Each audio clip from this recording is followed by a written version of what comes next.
Grande abraço a você, nós estamos chegando para mais um Sul Minas Esporte. Hoje nós vamos falar aqui, vamos abordar ainda o Campeonato Mineiro do Módulo 2, até porque ontem eu fiquei devendo aqui os gols, né, da segunda rodada do módulo dos triangulares do Módulo 2, foram dois jogos importantes. A gente falava da expectativa da estreia do Norte Esporte nesta segunda fase. E o Norte Esporte, que foi o segundo colocado no grupo da Caldense na fase de classificação, acabou perdendo lá do Aimorés, diferentemente da URT, que terminou em primeiro lugar depois daquela vitória sobre o Boa lá em Varginha, resultado que, aliás, derrubou o Boa, e havia aquela expectativa, e não é que a URT jogou fora de casa e ganhou bem do Valério pelo placar de 3-1. Então nós vamos trazer hoje os gols, né? Primeiro da vitória do Aimorés sobre o Norte Esporte pelo placar de 3-1. Golaço de falta, olha aí, ó. Golaço de falta, 1-0 para a equipe do Aimorés. É muito bem cobrada a falta. Segundo, a bola para dentro da área, bobear ali, a defesa bobeou e 2-0 para a equipe do Aimorés. E aí o Norte Esporte, que golaço, hein? Esse goleiro aí jogou na Caldense aqui também, né? Esqueci o nome dele, mas foi um dos goleiros da história da Caldense. E aí 3-1, né? Já nos acréscimos, era 47 minutos, 3-1 para a equipe do Norte Esporte, né? Que, aliás, para a equipe do Aimorés, que já tinha empatado fora de casa com o Mamoré e fica numa situação bem tranquila na tábua de classificação, né? E o Valério, né, que tinha perdido fora de casa, no segundo jogo em casa, levou uma tamancada da URT, 3-1. Aliás, só golaço, hein? Olha aí, o primeiro gol de fora da área, o segundo gol de fora da área, olha lá. E o terceiro gol também, uma cacetada de fora da área, né? Não tem goleiro que pegue, né? No ângulo, 3-0 para a equipe da URT. E aí o Valério diminuiu no finalzinho, a rapaziada chegou até a vibrar, mas não adiantava nada, né? Mais uma derrota do time do Valério, né? Nós temos aí a rodada de amanhã, né? Para você acompanhar com a gente. Amanhã a URT joga em casa, recebe o Betim. Então, se vencer, fica numa posição privilegiada, porque ganhou fora de casa, e dá um passe importante para voltar para a primeira divisão. E o Norte Esporte joga a sorte dele contra o Mamoré, lá em Montes Claros. Se houver um empate que seja, já vai complicar a vida do Norte Esporte, né?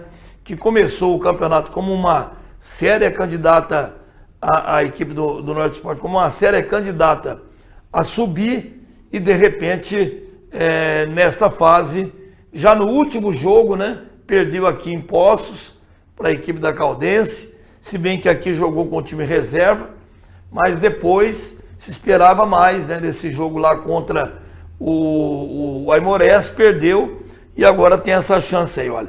No grupo A, o Betim é líder junto com a URT com 3 pontos, né, estão exatamente iguais, ali não tem ninguém. Então esse confronto que será realizado em Patos de Minas é o tira-teima, né? E na última posição, quem que tá? Vou voltar lá. O Valério, né? Que não ganhou de ninguém. 2 jogos já. Isso aí já... O cavalo passou arriado ali já pro Valério, né? Agora, no outro grupo, o grupo B, o Aimorés já chegou a 4 pontos. E o primeiro ponto foi conquistado fora de casa, hein? O Mamoré tem 1, pode chegar a 4 também se ganhar do Norte Esporte. E o Norte Esporte tem que reagir. Tem 0 ponto até aqui.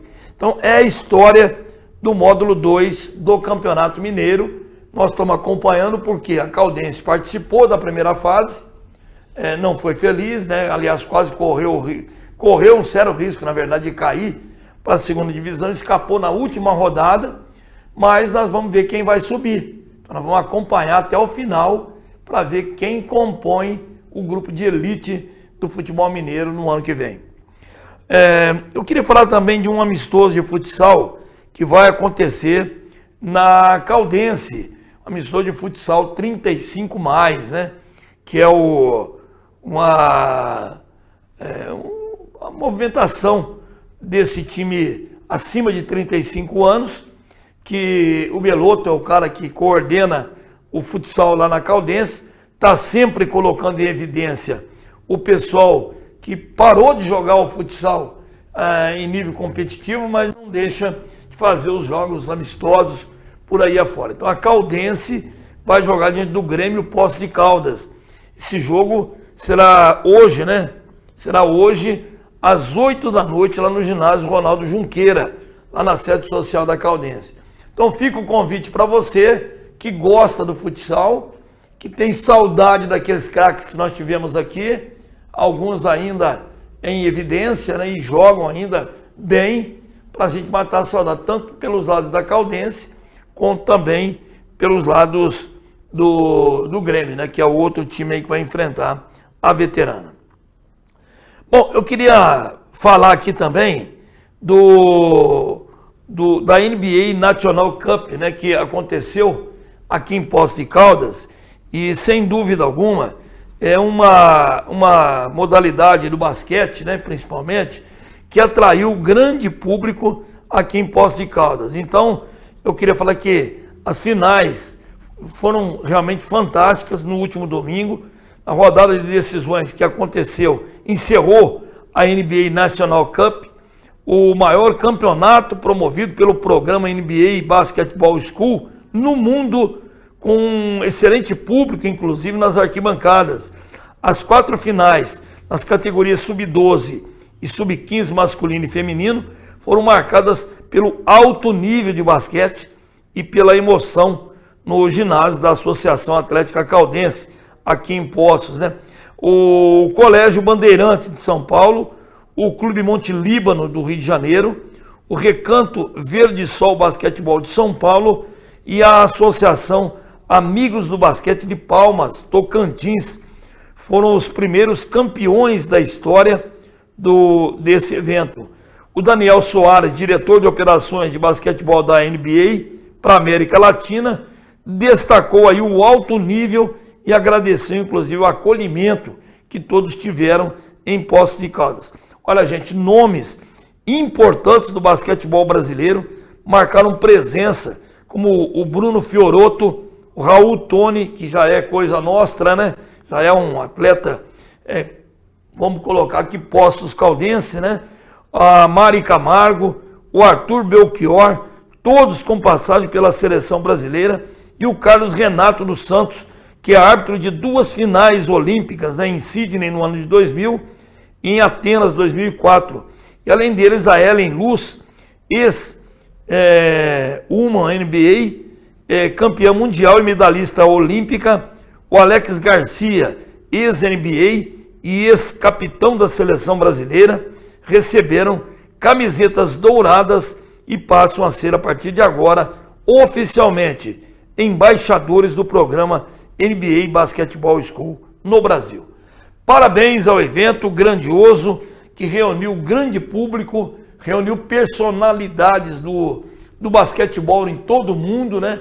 Ex-atletas, medalhistas olímpicos, inclusive árbitros, né, de Olimpíadas, em 2 Olimpíadas.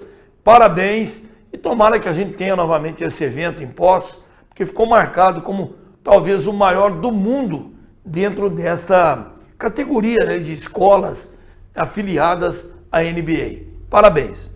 Nós vamos para o primeiro bloco de intervalo. Daqui a pouquinho a gente volta com mais informações aqui no nosso Sul Minas Esporte. Até já.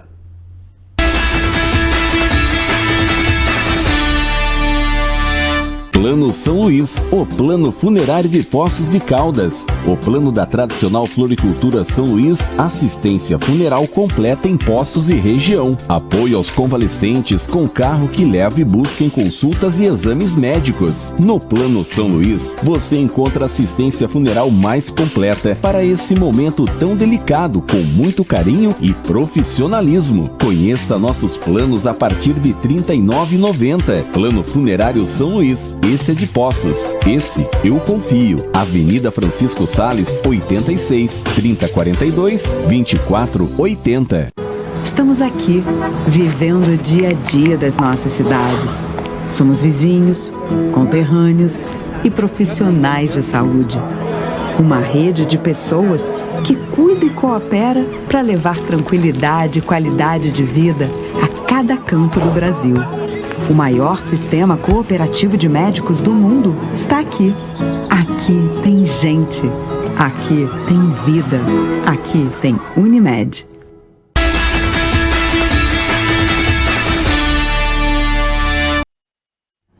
Muito bem, nós estamos de volta com o Suminas Esporte, claro que amargando ainda, né, a eliminação da seleção brasileira na Copa América, quando tudo começou, né, quando o Dorival Júnior assumiu a seleção brasileira e foi lá para a Europa, fez 2 amistosos, ganhou da Inglaterra lá em Wembley, empatou com a Espanha na Espanha, deu aquela conotação de que finalmente nós tínhamos chegado aí a um momento ideal dentro da nossa seleção, né?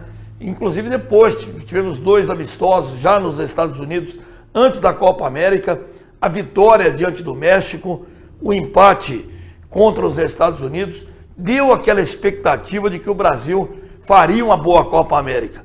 No entanto, bastou na verdade o primeiro jogo contra a Costa Rica para se descobrir que a seleção brasileira tinha problemas e tinha defeitos. Isso foi um pouco acobertado com aquela goleada sobre o Paraguai, só que o Paraguai também terminou a Copa América sem ganhar um ponto sequer, né? Então não foi mérito nenhum ganhar do Paraguai de goleada.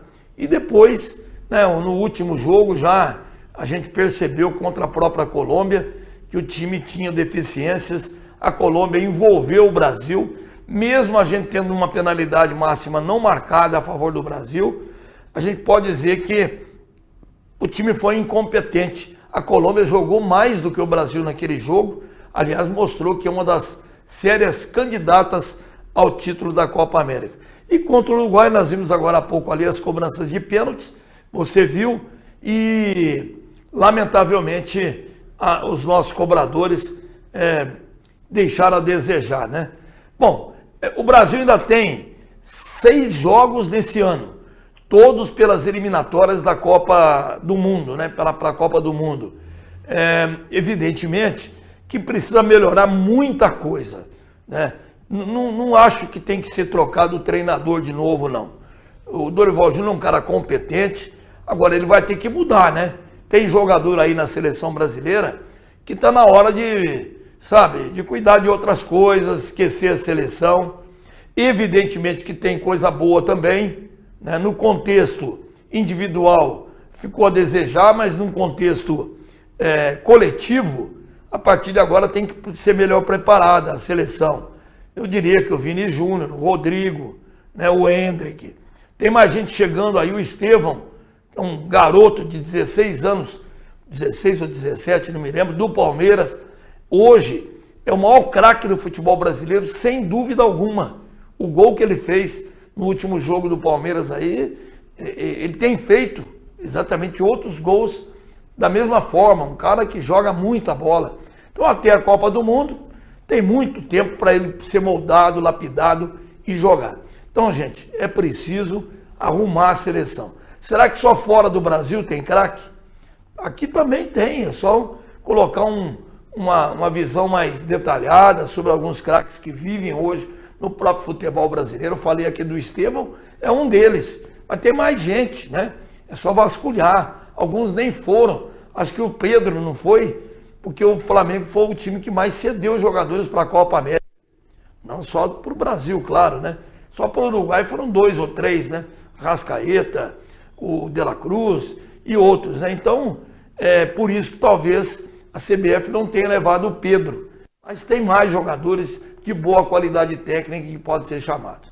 Agora, a Copa América continua, né, gente? Hoje nós teremos já a primeira partida da semifinal da Copa América, o jogo entre a Argentina e o Canadá.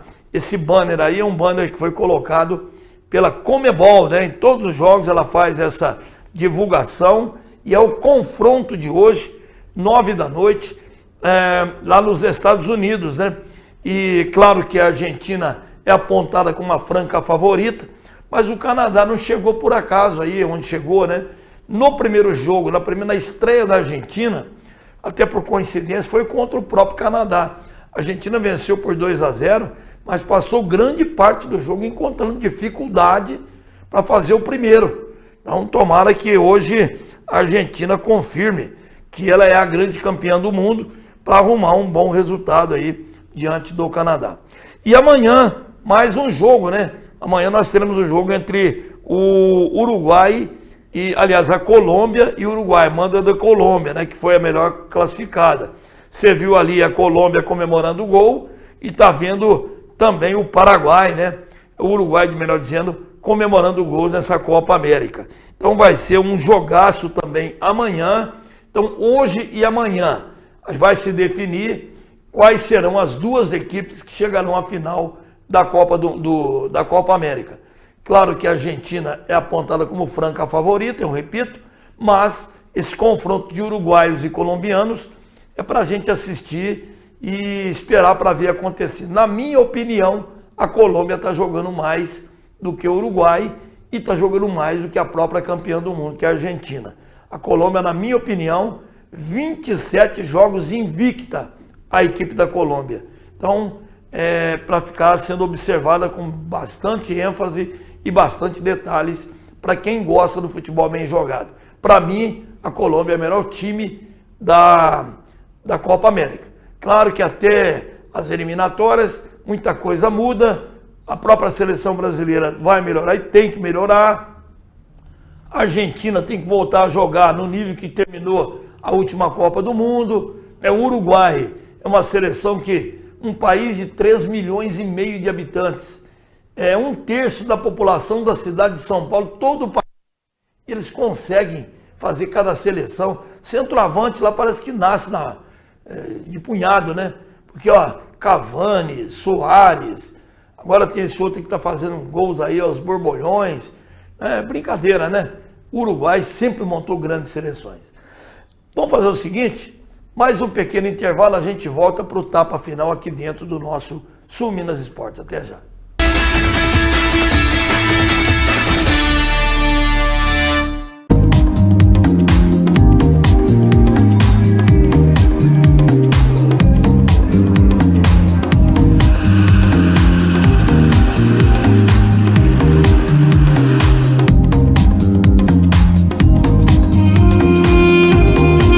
Estamos aqui, vivendo o dia a dia das nossas cidades.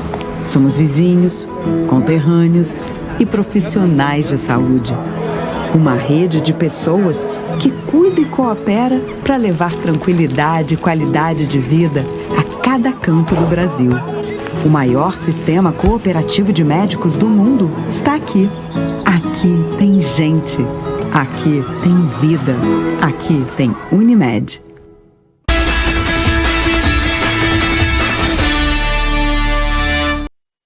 Muito bem, nós estamos de volta, lembrando que a Copa do Brasil deu aquela parada tradicional, né? Tivemos problemas com os times gaúchos, porque infelizmente nós tivemos uma tragédia sem tamanho lá no Rio Grande do Sul, né? A gente fica preocupado. Aliás, a minha nora, a Kelly, é gaúcha, tá lá em Camaquã, na cidade dela, lá quase que na divisa do Uruguai, lá embaixo, e hoje amanheceu com 0 grau, né? Então, quando não chove, quando não preocupa por excesso de água, já vem o frio, né? E a tendência agora lá é esfriar sobremaneira. Na Serra Gaúcha, pior ainda, né? Mas hoje nós teremos já um jogo aliás, amanhã, né? Um jogo da terceira fase, envolvendo aí uma equipe gaúcha, aliás, 2 gaúchas, né? Que vão se enfrentar na Copa do Brasil. Não é isso? Tá. Então é isso, nós teremos pela terceira fase, passei batido ali, mas está tudo bem, né? Daqui a pouco, o Internacional tem um jogo importante para ser realizado aí, daqui a pouquinho eu vou confirmar para você qual que é esse jogo, mas nós vamos pular para falar aqui do Campeonato Brasileiro da Série B de bola, até porque nós tivemos 2 jogos sendo realizados ontem.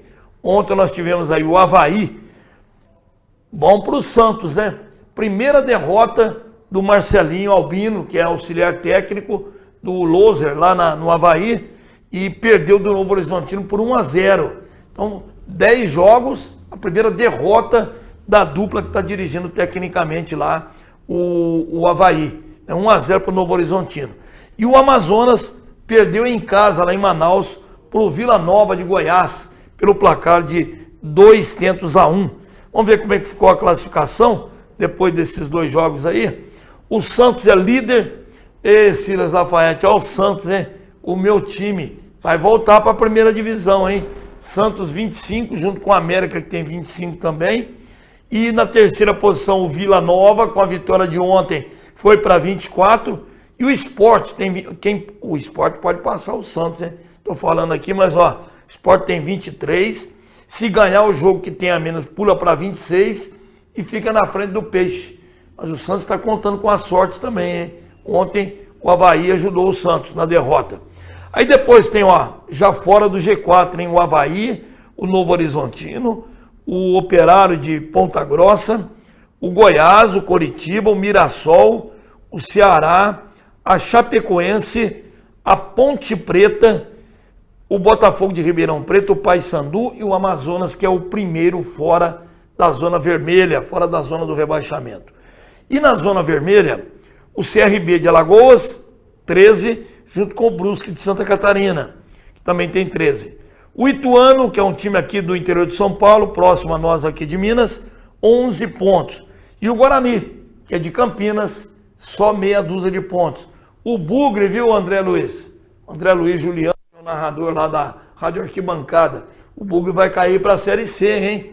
Ele é torcedor do Guarani. Então, a classificação mostra isso. Mas um jogo complementa essa rodada hoje. O Mirassol enfrenta a equipe do CRB lá em Mirassol, no interior de São Paulo. E lá o Mirassol é osso duro de roer. Vamos falar agora do Brasileiro da Série A. Vamos começar com a classificação do Brasileirão. Olha, o Flamengo é líder com 31 pontos. O Botafogo tem 30, tá junto com o Palmeiras. E o São Paulo tem 27. Hoje seriam as 4 equipes, primeiro, que brigam diretamente pelo título do Campeonato Brasileiro da Série A. E segundo, que brigam por vagas diretas na Copa Libertadores da América.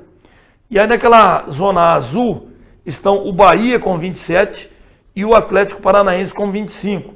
Essas duas equipes seriam hoje as candidatas ou as indicadas, aquelas que têm vaga para disputarem aí a pré-Libertadores.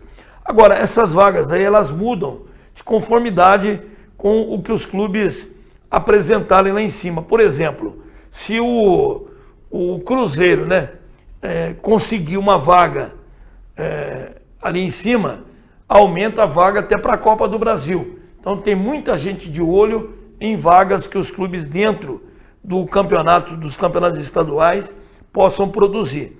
Olha, o Cruzeiro hoje é o primeiro fora da zona da Libertadores. Aqueles cor de abóboras ali, eles... É cor de abóbora ou cores de abóbora? Cores de abóbora, né? Aqueles cores de abóbora, eles têm ali vagas garantidas na Copa Sul-Americana. Olha, o Cruzeiro, que tem 23 junto com Fortaleza, o Bragantino, que tem 22, o Internacional e o Juventude, que tem 19. Aqui cabe uma explicação. O Inter jogou 2 vezes a menos que os demais clubes aí, devido àquela tragédia do Rio Grande do Sul. Significa que se ele ganhar esses 2 jogos, ele pula para 25 pontos. Ele fica beirando ali, ele pode arrumar até uma vaga na pré-Libertadores. Então, só que é uma faca de 2 gumes, né, que eu falei outro dia. Eu até brinquei que o Vicente Matheus diria que é uma faca de 2 legumes. Saudoso presidente do Corinthians, né? Que ele fazia trocadilhos aí. E os gaúchos têm jogos a menos. É o caso do Grêmio. Falei do Grêmio, mas o Grêmio já perdeu um desses jogos aí. Ainda tem 2 a menos. Pode mudar de posição. Só que se perder também complica ainda mais. Então ali, além do Internacional do Juventude, tem o Atlético Mineiro também na zona que dá vaga para a Copa Sul-Americana. Na zona neutra, Vasco, Criciúma, Vitória e Cuiabá. E ali dentro da zona do rebaixamento, o Corinthians, que parece estar acertando aí a contratação, não deu certo com o Carille, está tentando trazer o ex-treinador do Vasco, né? Como é que é o nome do homem? Deu branco agora aqui. Saiu do Vasco porque o Vasco estava correndo o risco de ser rebaixado. E agora o Corinthians está levando o técnico ex-vascaíno para dirigir o Corinthians. Tomara que dê certo, né? Porque não é que o cara não deu certo num time, que vai ser apagão também no outro, né? Então tomara que dê certo, porque o Corinthians é um gigante. Tem que sair dali, como tem que sair o Grêmio e como tem que sair o Fluminense. Mas a vida do Fluminense não é fácil, não. Está abaixo do Atlético Goianiense, só 7 pontos. Olha, quase que irreversível a situação do Fluminense, hein? É o Ramon Dias. O Silas Lafayette. Você viu que eu não falei mal do Corinthians hoje, né, Silas? Você está presente aqui junto conosco.